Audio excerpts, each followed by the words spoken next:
بیٹی کا وراثت میں حصہ.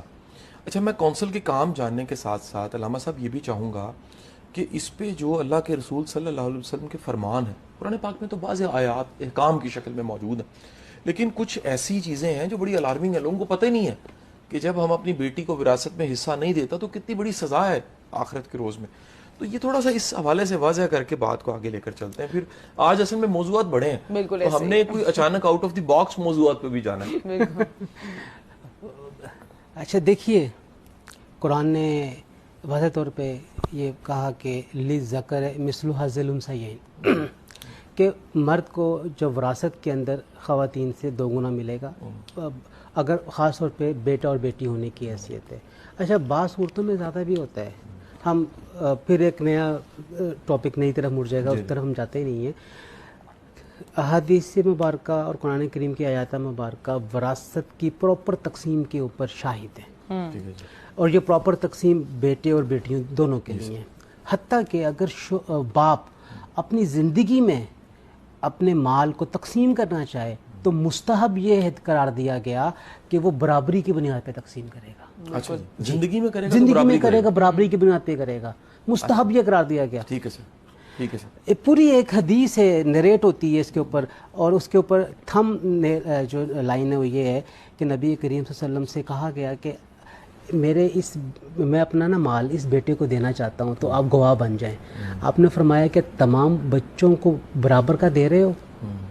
اس نے کہا کہ نہیں. صحابی نے عرض کیا کہ نہیں، یہ اس کے لیے یہ ہے. آپ نے فرمایا میں بد انصافی کے اوپر گواہ نہیں بنوں گا. یعنی ایک ایسی شے جس میں انصاف نہیں پایا جا رہا، آپ مجھے کہہ رہے ہو کہ اس کے اوپر آ کے میں گواہ بن جاؤں. میرے گواہ بننے سے وہ چیز اتھینٹک ہو جائے گی، مہر لگ جائے گی اس کے اوپر، تو میں تو اس کے اوپر نہیں بنوں گا. تو بیٹیوں کو بھی اگر آپ نے زندگی میں تقسیم کرنا ہے تو ایکولی کریں، آپ برابری کی بنیاد پر کریں. بیٹا بیٹی اولاد ہونے کی حیثیت سے وہ برابر ہیں. لیکن اگر آپ کہتے ہیں کہ نہیں میری وفات کے بعد میرا مال تقسیم ہو، تو پھر وہ جو شریعت نے کہا 1 اور 2 کا حصہ، 2 حصے جو ہے بیٹے کو ملیں گے اور 1 حصہ بیٹی کو ملے گا. لیکن افسوس سے کہنا پڑتا ہے ہمارے ہاں معاشرتی روایات وہ زیادہ پریویل کرتی ہیں ہماری دینی روایات کے اوپر، اور ہم بیٹیوں کو حصہ نہیں دے پاتے ہیں. اس طرح نہیں.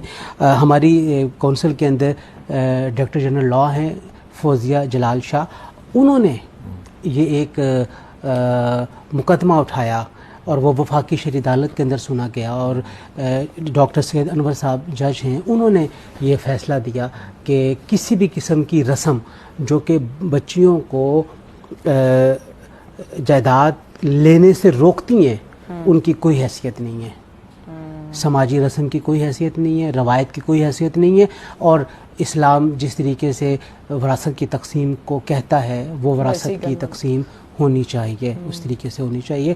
اور یہ میں کہوں گا کہ افسوس ہے کہ ہمارے نام بھی مذہبی ہیں، اسلامی نام ہیں، ہم ایک اسلامی مملکت میں رہتے ہیں اور اسلامی ماحول میں ہم اپنی زندگی گزارتے ہیں، اور مختلف وہ اسلامی ریچول جن سے ہمارا نام بڑھتا ہے اور جن سے ہماری پروجیکشن ہوتی ہے ہم انہیں بہت اچھے طریقے سے کرنے کی کوشش کرتے ہیں. لیکن جہاں پر وراثت کی تقسیم ہوتی ہے وہاں پہ ہم ڈنڈی مار جاتے ہیں. آئی تھنک ان چیزوں کو دیکھنا بڑا ضروری ہے.